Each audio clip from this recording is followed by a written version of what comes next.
According to the establishment opinion cartel, as well as many good Americans, the war in Ukraine is being fought between a hero and a villain.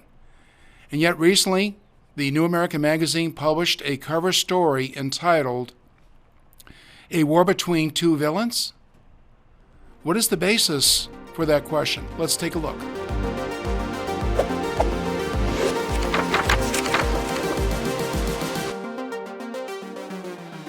Hi everybody, this is your host Gary Benoit for another episode of Beyond the Cover. And today we have with us Alex Newman, Senior Editor for the New American Magazine. Welcome to the program, Alex. Thanks for having me, Greg and Gary. Great to be with you. Well, thank you. Well, you're the author of the cover story, "A War Between Two Villains." Now, there is a question mark there, but of course, when you read the article, you provide plenty of evidence to show that Zelensky, the president of Ukraine, is not a good guy. In fact, just the opposite. Could you provide some of that evidence?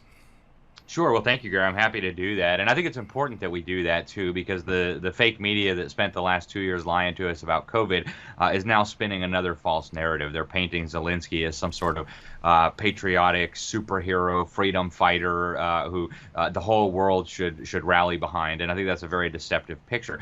Now, the Bible says specifically not to put our trust in princes. And I think that's very wise advice. Fallen human beings are never perfect. And that is more true of some than others. Putin, I think it goes without saying, is a gangster, a megalomaniac, not a good individual, certainly not somebody we should be lining up behind, like unfortunately many conservatives are. But I think maybe to a lesser extent, Zelensky also has a lot of skeletons in his closet. And I start off just by telling people, if you look at his publicly stated political positions, right? Just look at him like you would examine any other politician. If you would drop him into the American political context, he'd be on the far left fringe of the Democratic Party. I mean, he'd be out in AOC territory. He supports big government. He supports draconian gun control. He supports fully legalized slaughter of unborn babies. He supports the LGBT agenda, even though that's still relatively unpopular in Ukraine. He's very, very much in favor of globalism, globalist institutions, surrendering sovereignty of his nation.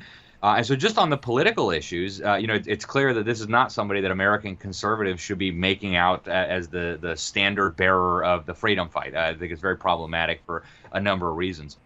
Secondly, when you look at what's going on behind the scenes, you find a lot of very troubling connections, Gary. The first and most obvious one that I talk about in the article is the man who more than anybody else is responsible for Zelensky as a public figure. He's a Ukrainian oligarch, fairly well known in Ukraine. Certainly everybody in Ukraine would know him, although less in America because Americans don't follow Ukrainian politics. But a very sinister individual by the name of Ihor Kolomoisky, I think is how you pronounce his name. And he is known for being very corrupt. He's known for being crooked. And the way that this intersects with American politics, or that this did intersect with American politics in a major way, even though his name largely stayed out of the newspapers, was Burisma Holdings. Now, at this point, Burisma Holdings is largely a household name among Americans who at least follow something other than CNN, who are informed, relatively well informed, and who are not just stuck on CNN or the fake news. Burisma Holdings is, of course, the Ukrainian energy company that had hired Hunter Biden, the son of Joe Biden, for an astronomical sum. I mean, $50,000 a month. This company ended up paying Hunter Biden and his company millions of dollars over the term that Hunter Biden served that company. And the same oligarch that owned that company, Ihor Kolomoisky, is also the oligarch who created Zelensky, literally from the ground up. So this, in addition to his energy interests, he also owns a very, very significant media company there. It's called Plus One, or Media Plus One, or whatever. And he's got a major TV show, or a major TV station. And on that TV station, he ran a very popular show called Servant of the People.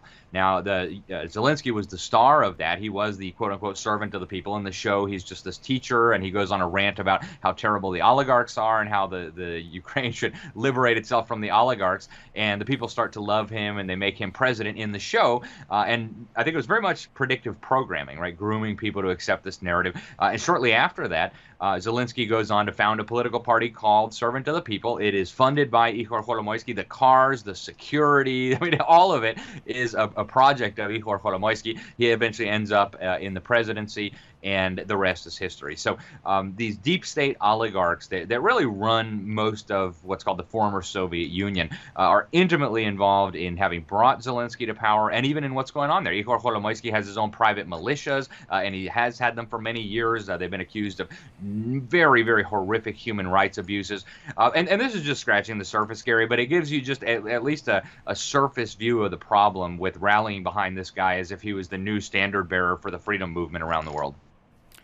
Well, we do know that Putin came out of the KGB, which is about as anti-freedom organization as you could possibly imagine.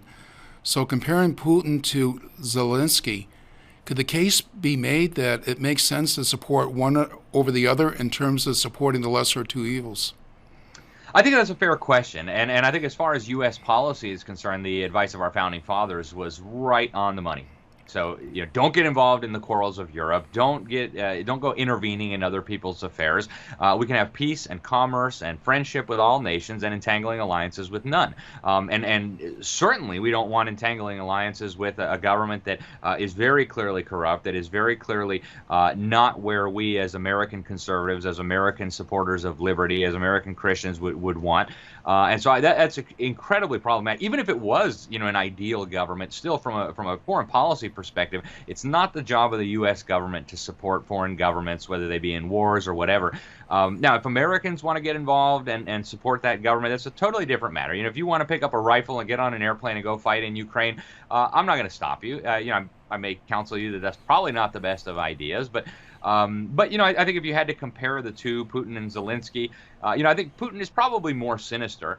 But, it's that age-old question, and this comes up almost every presidential election. Well, do we vote for the lesser of two evils, and is a vote for the lesser evil still a vote for evil, and does that make me complicit in the evil? And I think those are questions that people ought to be wrestling with on a personal level.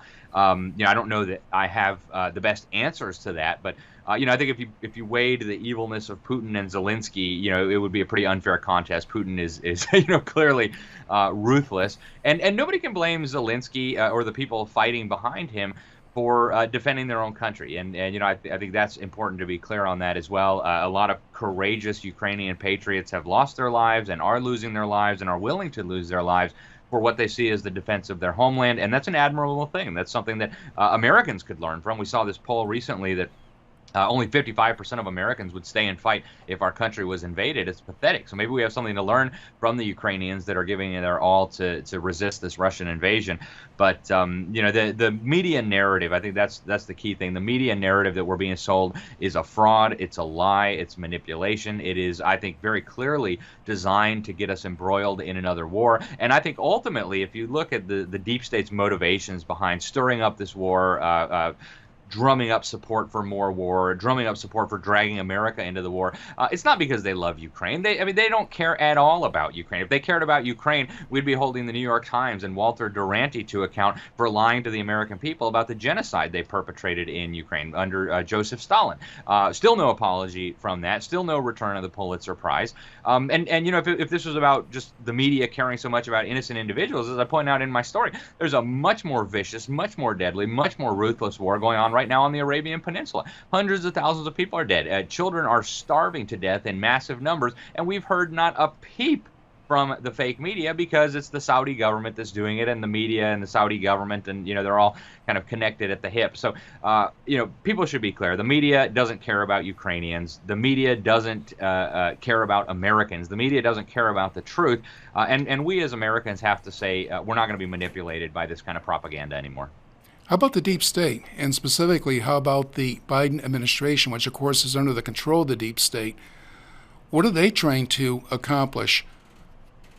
Well, I think whenever wars break out, the first and most obvious thing we need to look at is what deep state objectives does this advance? And war in and of itself, just the fact that there is a war, tends to advance deep state objectives. And they've figured this out. They've put it on paper. Lincoln Bloomfield back in the 1960s in that report for the State Department, A World Effectively Controlled by the United Nations, explained that the fastest way to get from where we are, a world of nation states, to where we want to be, a world effectively controlled by the UN, is to use crises, war, and the threat of war to shift national attitudes. And that's what happened, right? And that's what happened in Ukraine. When the State Department did some polling there back when they were trying to overthrow the government in 2014, I'm talking about the U.S. State Department, what they found was that less than a third of Ukrainians wanted to join the European Union. A similar amount wanted to join crazy Putin's Eurasian Union. Most of them just wanted to, live in peace. They didn't want to be ensnared in some globalist project, and yet that's not an option. So the deep state says, we cannot have an independent, sovereign, free nation just existing right there in between these regional governments that we're trying to build.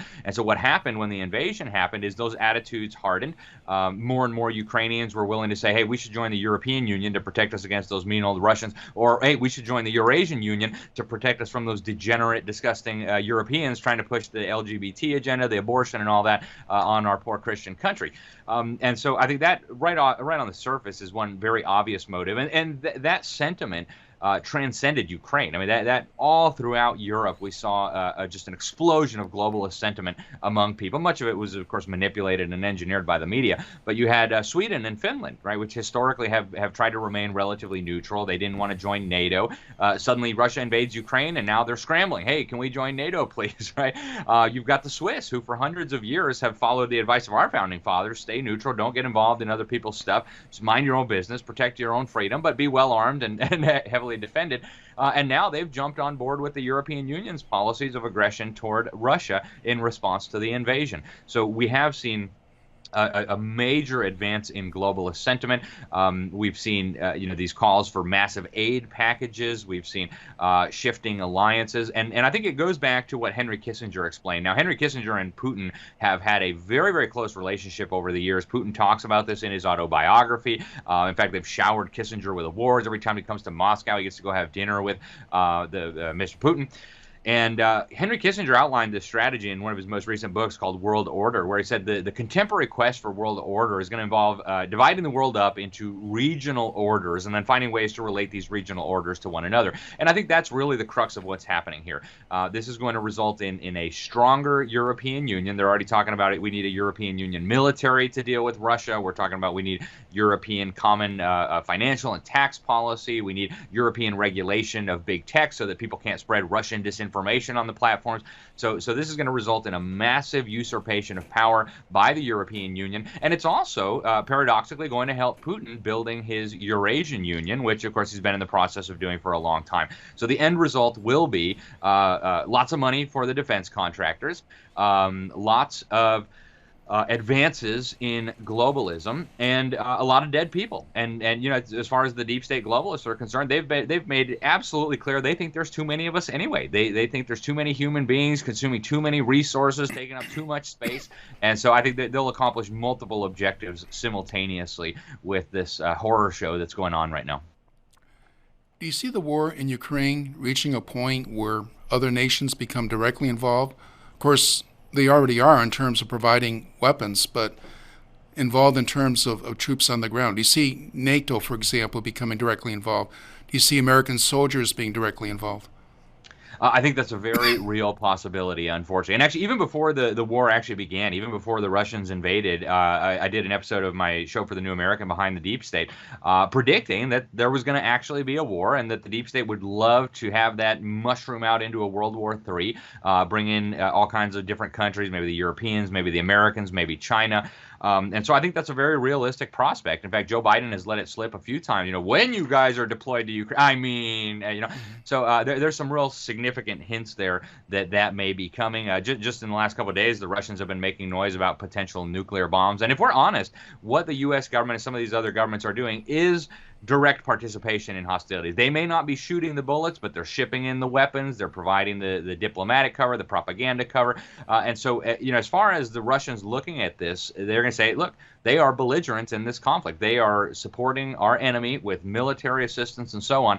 And so, under the laws of war, that technically would make us belligerents as well. So I don't think it's out of the question that this will expand. But I do think by the time it's all over, Gary, the world order is going to look very differently. The globalists have been plotting on this shift from a unipolar world order to a multipolar world order for at least a decade now, that we can read in their own publications like Foreign Affairs, the mouthpiece of the Council on Foreign Relations, where they've been plotting out how they're going to do this. How are they going to manage this transition from the unipolar world order, where the U.S. government is the sole unchallengeable global hegemon with the global reserve currency, the unchallengeable military, et cetera, to this new multipolar world order that they want to bring in and that they've been talking about. Just last year in the Foreign Affairs, they had an article about how we need a concert of nations to shepherd in this new world order, because the U.S. power was declining, other powers were rising. So I think that's where this is going to end up going, and it'll probably be framed for public consumption as, oh, wow, Biden, that stupid idiot, what was he thinking?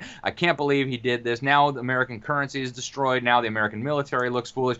So it'll probably be framed very much like Afghanistan was framed. Wow, these incompetent idiots don't know what they're doing.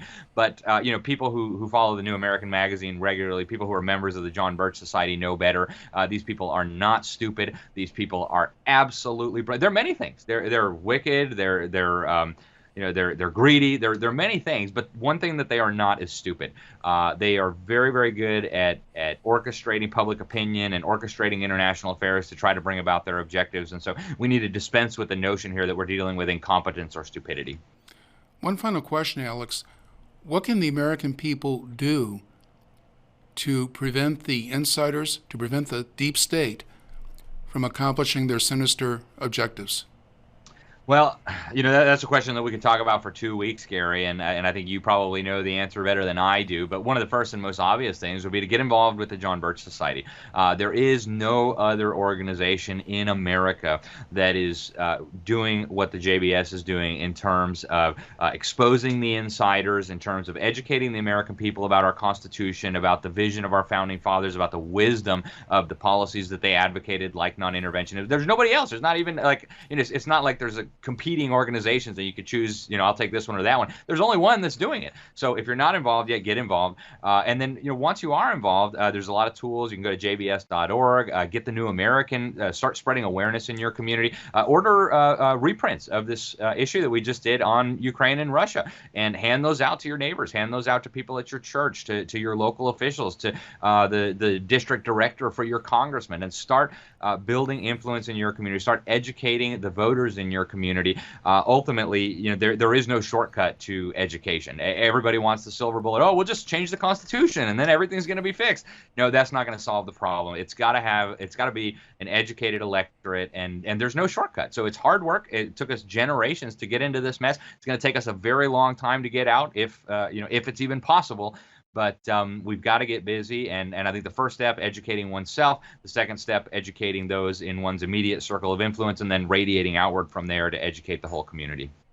Thank you very much, Alex. We appreciate having you on the program. And of course, for viewers who would like to see your article, simply click on the link in the description for this video to see the May 16 issue of the New American Magazine and to be able to order it.